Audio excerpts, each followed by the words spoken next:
Kadambari silks కళ్యాణం కమనీయం anniversary sale సందర్భంగా బెస్ట్ ఆఫర్స్ ఫ్లాట్ 50% డిస్కౌంట్. పథక రచన చేసి ఆ బాధ్యతను రాప్తాడు శాసనసభ్యురాలు సునీత గారికి, కళ్యాణదుర్గం శాసనసభ్యుడు సురేంద్రబాబు గారికి జాయింట్ వెంచర్ అప్పగించాడు. నేను పొద్దుటూరు నుంచి వస్తూ ఉంటే ఎస్ఆర్సి టిప్పర్తో నన్ను గుద్ది చంపాలని అసత్యపు ఆరోపణలు చేయడం జరిగింది. ఆరోపణలు చేస్తూ నేను పోరాటం చేస్తా ఉన్నా ప్రభుత్వం మీద, అందుకు నన్ను చంపాలనే ప్రయత్నం చేస్తానని చెప్పి నారా లోకేష్ గారి మీద అసత్యపు ఆరోపణలు చేయడం జరిగింది. నా టార్గెట్ నారా లోకేష్, నీ కథ చూస్తా అని స్థాయిని మరిచి కేవలం ఉనికి కోసం వైఎస్ఆర్ కాంగ్రెస్ పార్టీలో ఉనికిని కోల్పోయి ఫ్రస్ట్రేషన్లో ఉన్నటువంటి ఒక వ్యక్తి కేవలం నారా లోకేష్ గారిని మాట్లాడితే లేదా గౌరవ ముఖ్యమంత్రి గారిని మాట్లాడితే ఉనికిలో ఉంటాను, వైఎస్ఆర్ కాంగ్రెస్ పార్టీ గుర్తిస్తుందనేటువంటి భ్రమంలో నారా లోకేష్ గారి మీద, శాసనసభ్యుల మీద అసత్యపు ఆరోపణలు చేయడం జరిగింది. సత్యసాయి జిల్లా తెలుగుదేశం పార్టీ అధ్యక్షుడిగా మా యువనేత నారా లోకేష్ గారి మీద అసత్యపు ఆరోపణలు చేస్తే ఖండించాల్సినటువంటి బాధ్యత, తిరుగుబాటు చేయాల్సినటువంటి బాధ్యత, మాట్లాడాల్సినటువంటి బాధ్యత ఒక పార్టీ జిల్లా అధ్యక్షుడిగా నాకుంది. గౌరవ నా శాసనసభ్యుల మీద మాట్లాడినప్పుడు, మా యువనేత నారా లోకేష్ గారి మీద మాట్లాడినప్పుడు నువ్వు ఇష్టానుసారం మాట్లాడితే నీలాంటి వాడిని చంపాల్సినటువంటి అవసరం, దౌర్భాగ్యం నారా లోకేష్ గారికి ఎందుకు ఉంటుందని చెప్పి చెప్పడం జరిగింది. మరుసటి రోజు ప్రెస్ మీట్ పెట్టి ఎంఎస్ రాజు 3 నెలల్లో ఎమ్మెల్యే అయిన 3 నెలలకి 7 కోట్ల విల్లా కొన్నాడు అని చెప్పేసి మాట్లాడడం జరిగింది. మడకశిరలో నేనున్నటువంటి పార్టీ స్థలం ఏదైతే ఉందో, నా క్యాంప్ ఆఫీస్ స్థలం ఏదైతే ఉందో అది నా సొంతమని మాట్లాడడం జరిగింది. నాకు బెంగళూరులో ఆస్తులు ఉన్నాయని చెప్పి మాట్లాడడం జరిగింది. నేను ఉన్నటువంటి ఈ నివాసం నా సొంతం అని చెప్పేసి మాట్లాడడం జరిగింది. ఇలా అసత్యపు ఆరోపణలు చేస్తూ ఇంకా నా కులాన్ని కించపరిచే విధంగా నన్ను చెప్పుల షాపులో పనిచేసేటువంటి వ్యక్తి ఈ స్థాయికి వచ్చాడని మాట్లాడుతుంది. 2008లో సంగమే సర్కిల్లో సందేశ్ ఫుట్వేర్ అని నా కుమారుడి పేరు మీద నా తమ్ముడికి ఒక ఫుట్వేర్ షాప్ పెట్టడం జరిగింది. ఏం నేరమా? తప్ప దీనికి చెప్పుల షాప్లో పనిచేసేవాడని చెప్పేసి నన్ను సమాజంలో హేళనగా మాట్లాడే విధంగా, నా కులాన్ని కించపరిచి మాట్లాడే విధంగా మాట్లాడితే, ఏ అహంకారంతో అయితే ప్రకాష్ రెడ్డి మాట్లాడాడో నేను ఆత్మగౌరవంతో మాట్లాడా. అంటే నీకు నోరుంది కదా అని చెప్పి ఇష్టానుసారం మాట్లాడితే మౌనంగా భరించాలనా?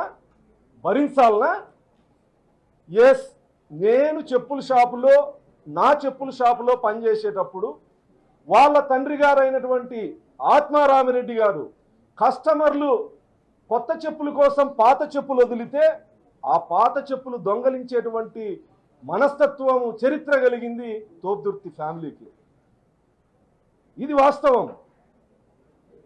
ఏ ఆరోపణలు అయితే చేశావో ఆ ఆరోపణలు నిరూపించు, నీకు గురువారం వరకు సమయం ఇస్తాను అని చెప్పేసి నేను మాట్లాడడం జరిగింది. నా విల్లా ఎక్కడుంది, నా పార్టీ ఆఫీస్ స్థలం నాకు ఇప్పించు, నా బెంగళూరులో ఎక్కడ స్థలాలు ఉన్నాయో ఇప్పించు, ఇంకా నా గురించి ఏమేమి మాట్లాడావు అవి నిరూపించు అని నేను సవాల్ విసరడం జరిగింది. నీ ఇంటికి నేను ముష్టి యుద్ధానికి వస్తానని చెప్పలే. దీన్ని నువ్వు నోరు పారేసుకొని నేను నా ఆత్మగౌరవం కోసం నేను మాట్లాడితే ఒక సామాజిక వర్గాన్ని కించపరిచే విధంగా మాట్లాడాడని చెప్పేసి మళ్ళీ నీ కుటుంబ సభ్యులు నువ్వు మాట్లాడతావు. రెడ్లు ఈ అనంతపూర్ ఉమ్మడి జిల్లాలో తరిమేల నాగిరెడ్డి గారి దగ్గర నుంచి, నీలం సంజీవ్ రెడ్డి గారి దగ్గర నుంచి, జేసీ నాగిరెడ్డి గారి దగ్గర నుంచి, అనంత వెంకటరెడ్డి గారి దగ్గర నుంచి, దాడితోట నాగిరెడ్డి గారి దగ్గర నుంచి, ప్రస్తుతం ఉన్న అనంత వెంకటరామరెడ్డి గారు కూడా సీనియర్ రాజకీయ నాయకులు. ఏ రోజు మా గంజిలో ఉప్పు చూసి కుళ్ళుకోలేదే, ఏ రోజు వాళ్ళు మా మీద పడి ఏడవలేదే.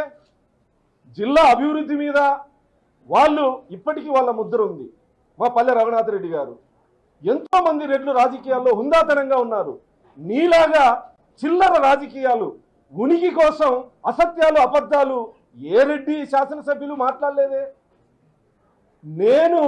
నువ్వు మాట్లాడిన అసత్యపు ఆరోపణలు నేను తిప్పికొట్టా. నా యువనేతకు నిన్ను హత్య చేయాల్సినటువంటి కర్మ లేదు అని చెప్పి మాట్లాడడం జరిగింది. దానికి నువ్వు రాజకీయంగా ఎదుర్కో.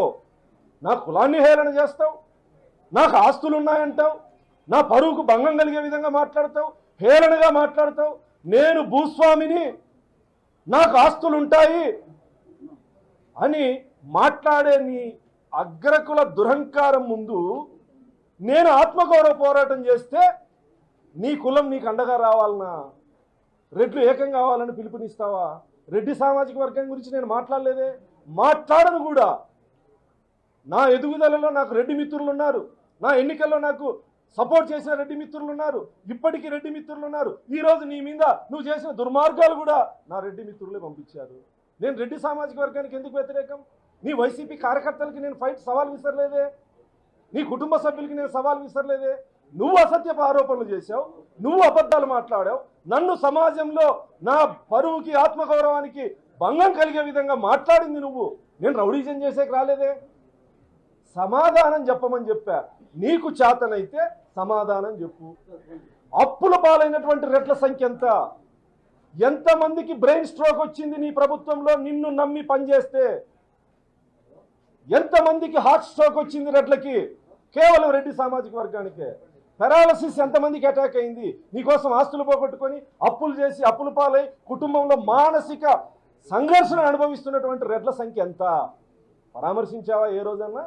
ఈరోజు రాజకీయంగా నీ ఉనికి ప్రమాదంలో పడితే రెడ్డి సామాజిక వర్గాన్ని బ్రతిమలాడుకునేదానికి నన్ను విలన్ని చేస్తావా? నేను ఏ రెడ్డి సామాజిక వర్గ వ్యక్తిని నేను కించపరచలేదు. ఈరోజు ప్రకాష్ రెడ్డి అని మాట్లాడితే నా రెడ్డి సామాజిక వర్గం ఫీల్ అవుతుంది అనుకుంటే ఈ రోజు నుంచి ప్రకాష్ అనే పిలుస్తాను. నేను ప్రకాష్ రెడ్డి అని పిలిచి నిన్ను రెడ్డి అంటే రెడ్ల ఆత్మగౌరవం దెబ్బతింటుందనే భావన వాళ్ళలో కలిగితే ఈ రోజు నుంచి నిన్ను ప్రకాష్ అనే పిలుస్తా. నన్ను అక్రమ ఆస్తులు అని మాట్లాడుతున్నావు.